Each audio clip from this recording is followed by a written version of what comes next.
예배 오신 여러분, 우리 주 예수님의 이름으로 환영하며 축복합니다. 아멘. 오늘 우리에게 주시는 말씀은 하나님의 밭과 집에 되는 복을 받으라입니다. 오늘 본문을 통해서 우리에게 말씀하시는 하나님이 우리에게 무엇을 알게 하십니까? 하나님 우리에게 무엇을 알게 하십니까? 본문에는 바울이 먼저 고린도 교회에 분쟁이 있는 것을 알려줍니다. 그리고 그 분쟁의 원인을 말합니다. 그것은 이 고린도 교회 성도들이 영적으로 계속 자라지 못했다는 사실입니다. 바울은 이 고린도 교회 성도들을 무엇이라고 부릅니까? 육신에 속한 자라고 부릅니다. 이 고린도 교회 성도들을 육신에 속한 자라고 불렀는데, 그것이 고린도 교회 성도들을 얕잡아보고 너희가 약한 사람이다 그렇게 하면서 막 그들 비난하고 멸시하는 것이 아니라 안타까운 마음으로 그들이 아직도 어린아이와 같이 너무 연약하기 때문에 그것을 말하는 것입니다. 우리가 예수 이름을 믿어서 구원받은 사람들이지 않습니까? 그러나 우리는 계속해서 죄를 짓고 잘못을 합니다. 이러한 것을 보고 바울은 그 고린도 교회 성도들을 보고 너무 안타까워했습니다. 지금 고린도 교회는 아주 큰 분쟁을 겪고 있습니다. 왜 그렇습니까? 교회가 둘로 나뉘었습니다. 아볼로를 따르는 사람과 바울을 따르는 사람들이 둘로 나뉘어서 서로 막 싸우는 것입니다. 바울 사도는 정말로 안타까운 마음으로 그들을 정말 어린아이를 대하는 것과 같이 대하면서 막 안타까운 마음을 전합니다. 제발 당신들이 하나님의 거룩한 밭이 되기를 원합니다. 여러분이 하나님의 거룩한 집이 되기를 원한다고 축복한다는 것입니다. 사랑하는 믿음의 성도 여러분, 오늘 말씀이 무엇을 알게 하는지 알겠습니까? 우리는 하나님의 사람들입니다. 하나님의 믿음에 복된 사람들입니다. 우리로 인해서 우리 주변의 사람들까지 하나님의 복을 받게 된다는 사실입니다. 우리들이 하나님의 거룩한 밭과 하나님의 거룩한 집이 되는 복을 받는다는 사실입니다. 그래야지만 우리들로 인해서 저들도, 예수를 믿지 않는 저들도 예수 이름을 믿고 우리와 함께 하나님의 거룩한 밭과 집이 되는 놀라운 복을 얻을 수 있다는 사실입니다. 이것이 얼마나 복되고 은혜로울까요? 천사들도 이것을 부러워했습니다. 그러니 사랑하는 믿음의 성도 여러분, 오늘 말씀을 들으면서 여러분 모두가 하나님의 복된 밭과 집이 되는 은혜가, 그 놀라운 은혜가 있기를 우리 주 예수님의 이름으로 축원합니다. 아멘. 지금 고린도 교회는 분쟁이 일어났다고 했지 않습니까? 교회가 화평하지 못합니다. 교회가 둘로 나뉘어서 서로 다투고 싸웁니다. 세상 사람들이 보기 어떨까요? 교회가 둘로 나뉘어서 싸우니까 아유, 저 사람들 싸우네. 예수 믿는 사람들이 아니라 싸우는 사람들인가 보네. 싸우고 다투고 시비 걸고, 야, 저 사람들 우리랑 똑같네. 그렇게 생각하지 않겠습니까? 우리들이 교회에서 어떤 일을 하든지 그것은 교회를 다니지 않는 사람들도 결국은 다 알게 됩니다. 세상에 비밀은 없습니다. 그렇죠? 세상에 비밀은 없습니다. 제가 어릴 때 읽은 동화가 생각납니다. 임금님 귀는 당나귀 귀. 들어보셨나요? 그렇죠? 임금님 귀는 당나귀 귀. 막 그렇게 하는 동화가 있습니다. 사람들에게는 정말로 남에게 들키고 싶지 않은, 숨기고 싶은 비밀이 다 있습니다. 이 임금님에게는 정말 남들에게 숨기고 싶은 자신의 부끄러운 비밀이 있었습니다. 나라를 아무리 잘 다스리고 잘 통치해도 자신에게는 남에게 들키지 말아야 한다고 생각하는 비밀이 있습니다. 자신의 귀가 당나귀 귀처럼 아주 큰 귀라는 사실입니다. 그래서 정말 열심히 일하고 막 스트레스가 쌓였을 때 그것을 해결하기 위해서 아무도 찾지 않는 깊은 산에 올라가서 막 아무도 없는 것을 확인하고는 크게 외칩니다. 임금님 귀는 당나귀 귀 하면서 외친 것입니다. 지금 생각하면 웃기지 않습니까? 임금님을 호위하는 사람들이 많을 거 아닙니까? 임금님 따라오지 말라고 해도 뒤에 따라옵니다. 그래도 깊은 산속에 들어가서 그렇게 말한다고 그것을 듣지 못한 사람이 있을까요? 다 듣는 것입니다. 우리나라 산에는 어느 곳을 가도 사람이 가지 않는 곳이 없습니다. 강원도 산골이라고 해서 그곳에 정말 산이 깊습니다. 정말 산이 첩첩산중입니다. 산들이 계속 포개져서 있습니다. 그런데 그 산골에도 보면 계속 그 골짜기를 봐도 집들이 있습니다. 산들이 있는데 그 산에 길이 있습니다. 평소에는 사람이 없다 해도 꼭 사람들이 그곳에서 조용히 뭔가 하려고 하면 한 명 한 명 지나갑니다. 그래서 임금님 귀가 당나귀 귀라는 사실이 널리 퍼지게 된 것입니다. 사랑하는 믿음의 성도 여러분, 혹시 여러분에게도 남에게 숨기고 싶은 비밀이 있습니까? 그러면 조용히 기도하길 바랍니다. 하나님, 내가 숨기고 싶은 이 비밀, 남에게 보여주기 싫은 이 비밀이 내게 복이 되게 하여 주옵소서. 기도하면 하나님이 복이 되게 하실 것입니다. 그렇죠. 아멘. 고린도 교회에 왜 분쟁이 일어났을까요? 왜 사람들이 나는 아볼로파요, 나는 바울파요 하면서 서로 막 싸웠을까요? 고린도 도시가 어떤 곳인지 아십니까? 고린도는 그리스의 지역의 항구입니다. 상업과 무역이 아주 번창하는 곳입니다. 동서의 문화와 종교가 서로 막 어울려서 혼합을 이루는 정말 놀라운 도시였습니다. 그래서 당시 이 그리스 지역이 로마의 지배를 받으면서 로마 황제가 그 지역의 수도로 삼은 곳이 바로 고린도입니다. 얼마나 크고 화려했냐면 무려 2만 명이나 모일 수 있는 아주 큰 야외 극장도 있었다고 합니다. 그리고 12개의 신전이 있습니다.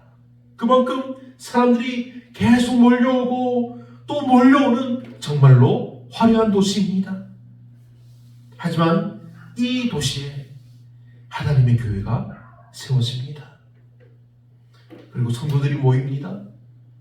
하지만 이곳의 사람들은 어떤 사람들일까요? 그리스 사람들입니다. 그리스 사람들은, 그리스 하면 철학이 떠오르죠. 철학적으로 아주 깊이 생각하고 고민하는 사람들이 많이 있는 곳입니다. 대부분의 사람들이 다 오늘날로 치면 다 대학을 졸업한 사람들입니다. 너무 놀랍지 않습니까?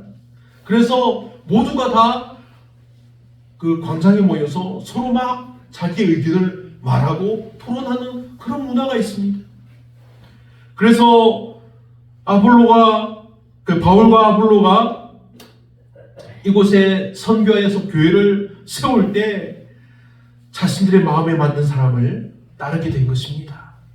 바울을 따르는 사람들, 아볼로를 따르는 사람들. 이들은 예수의 이름으로 모였지만 여전히 자신들의 마음에는 이방인의 마음이 남아 있었던 것입니다. 영적인 분별력을 가지고 하나님의 말씀을 듣는 것이 아니라 항상 그들의 판단은 예전의 그리스 철학적인 것들로 가득했다는 사실입니다.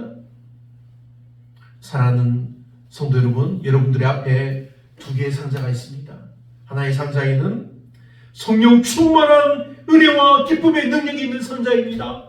그리고 다른 두 번째 상자에는 세상을 지혜롭게 판단할 수 있는 그리스 철학이 있다고 합시다. 여러분 어떤 것을 선택하시겠습니까?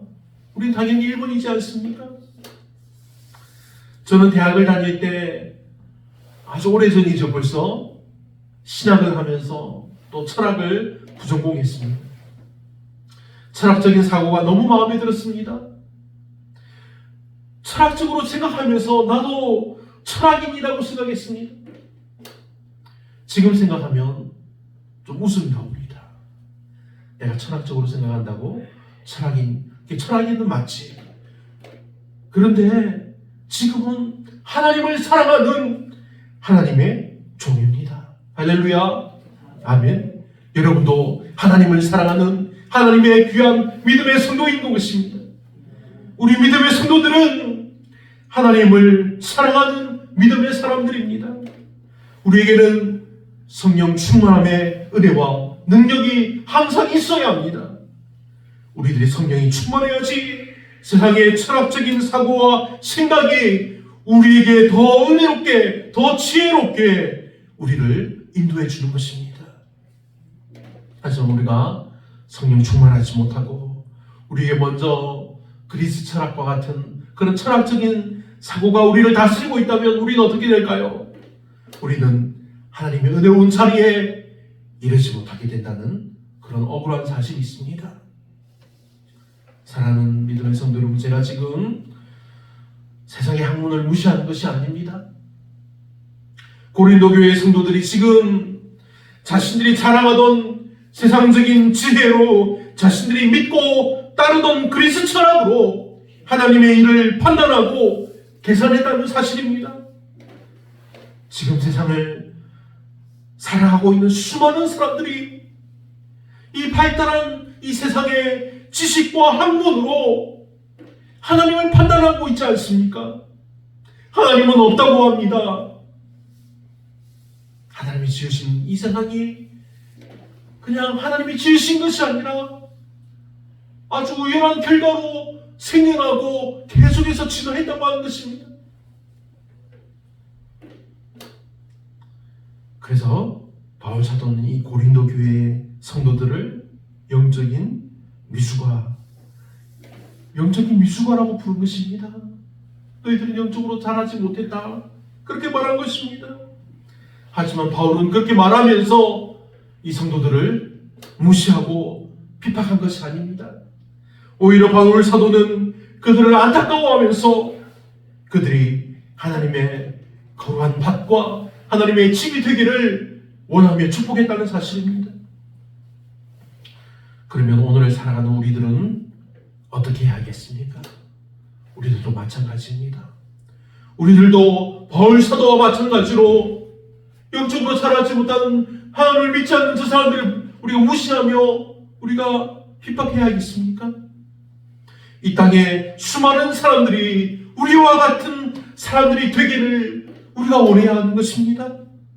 우리와 함께 하나님께 복을 받기를 원해야 한다는 것입니다.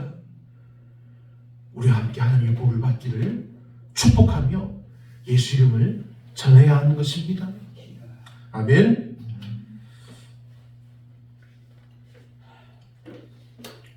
세상 사람들이 하나님을 몰라서 하나님을 모르기 때문에 지은 죄와 잘못으로 그들을 향해서 이 죽일 놈의 자식아 하면서 우리가 화를 낼 것이 아니라 우리가 어떻게 해야 한다고요? 저들은 정말 하나님을 몰랐습니다. 하나님의 이름을 모르는 사람들이 대부분입니다.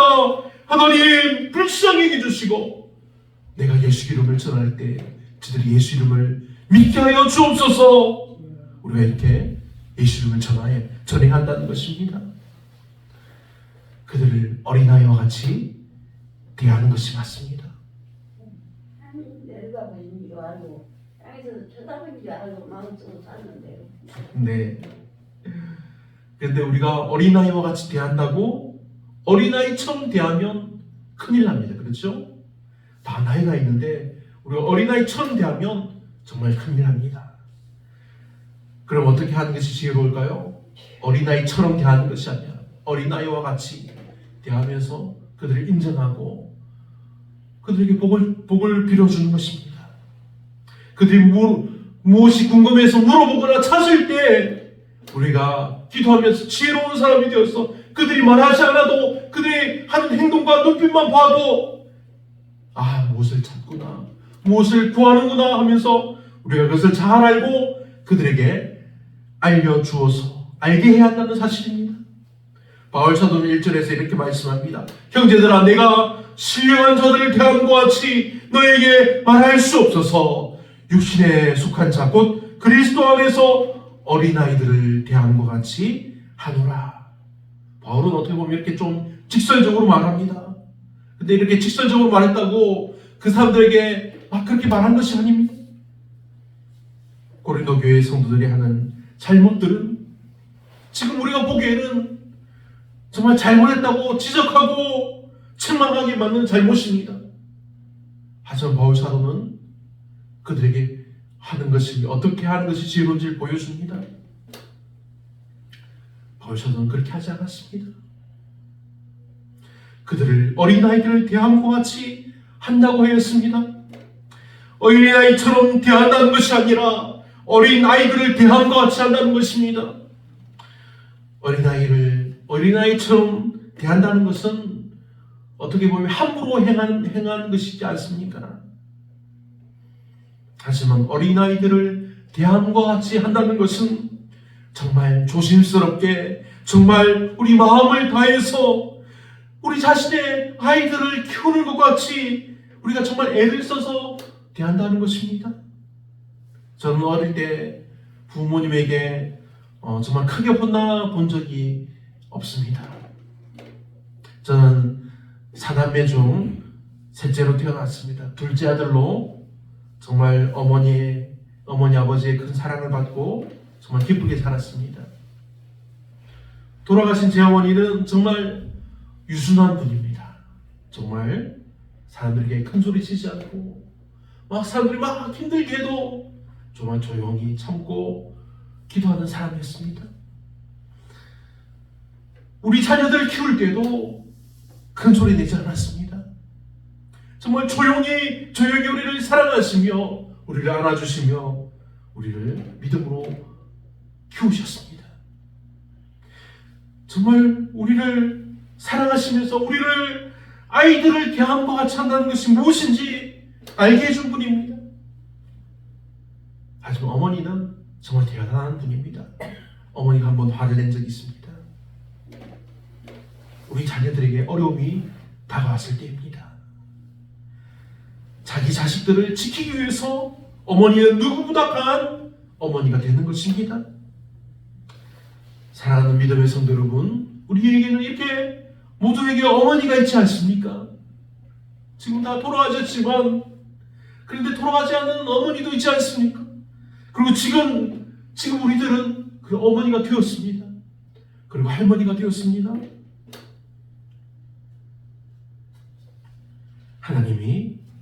그러면 하나님이 우리의 어떤 모습을 가장 사랑하실까요? 하나님이 여러분의 어떤 모습을 가장 사랑하실까요? 우리의 가장 젊고 예뻤던 때를 사랑하실까요? 그렇죠. 하나님 우리를 자녀로 인정하실 때, 지금 믿고 하나님을 사랑하는 지금 이 모습을 하나님이 가장 사랑하신다는 사실입니다. 요한일서 4장 10절에 분명히 말씀합니다. 사랑은 여기 있나니, 여기 있으니 우리가 하나님을 사랑하는 것이 아니요 하나님이 우리를 사랑하사 우리 죄를 속하기 위하여 화목제물로 그 아들을 보내셨습니다. 아멘. 우리가 하나님을 사랑해서 구원받은 것이 아닙니다. 하나님이 우리를 사랑하셔서 우리를 위해서 그 아들을 보내주신 것입니다. 하나님이 우리를 사랑해 주셔서 우리를 구원해 주신 것입니다. 사랑하는 믿음의 성도 여러분, 오늘 말씀을 보시길 바랍니다. 바울 사도는 교회에 분쟁이 났다고 해서 교회를 나누지 않았습니다. 자신을 따르는 사람들을 편을 들지 않았습니다. 자신을 따르는 사람들에게 무언가를 더 챙겨주지 않았습니다. 바울은 그런 것을 마음에 두지 않았습니다. 바울이 관심을 가지는 것은 오직 하나님만, 바라보는 것입니다. 6절과 7절 말씀입니다. 나는 심었고 아볼로는 물을 주었으되 오직 하나님께서 자라나게 하셨나니 그런즉 심는 이나 물 주는 이는 아무것도 아니로되 오직 자라게 하시는 이는 하나님 뿐이시니라. 아멘. 바울이 원하는 것은 사람들로 하여금 하나님의 복이 되게 하는 것입니다. 우리는 흔히 교회가 성장하는 것이 사람의 수고로 되는 줄 그렇게 알고 생각합니다. 그래서 큰 교회 목사님들을 우리가 칭송합니다. 야, 저 목사님 능력이 있네 우리가 그렇게 말하지 않습니까? 근데 그것은 잘못된 것입니다. 전도자가 복음을 전파하며 교회를 세우고 좋은 환경을 조성하며 많이 수고하며 애쓰면 교회가 저절로 성장하는 줄 압니다. 근데 그것은 착각입니다. 농부가 씨를 뿌리고 물을 준다고 해서 곡식이 저절로 자라서 열매를 맺습니까? 아닙니다. 물을 주고 햇빛이 비춘다고 자라는 것이 아닙니다. 열매를 맺으려면 곡식이 제대로 자라려면 하나님께서 이른 비를 주시고 늦은 비를 주시며 적절한 태양빛을 주시고 그 식물들에게 생명을 주셔야지 결국 열매를 맺게 하는 겁니다. 열매를 맺게 하시는 궁극적인 주체는 하나님이신 것입니다. 마찬가지로 우리 교회도 교회되게 하고 성장케 하시는 이는 오직 하나님이시라는 사실입니다. 사역자들이 교회를 위해서 아무리 열심을 다해도 정말 큰 수고를 해도 결국 일하시는 분은 하나님이시라는 사실입니다. 우리는 오직 하나님의 거룩한 종일 뿐입니다. 그러니 사랑하는 믿음의 성도 여러분, 하나님이 말씀하시는 것을 듣고 믿으시길 바랍니다. 하나님의 말씀을 통해서 알게 하시는 것들로 더 열심을 다해 기도하기를 바랍니다. 우리가 예수 이름으로 기도하며 구할 때 하나님이 우리로 하여금 하나님의 거룩한 밭이 되게 하십니다. 하나님이 임재하시는 거룩한 집이 되게 하신다는 사실입니다.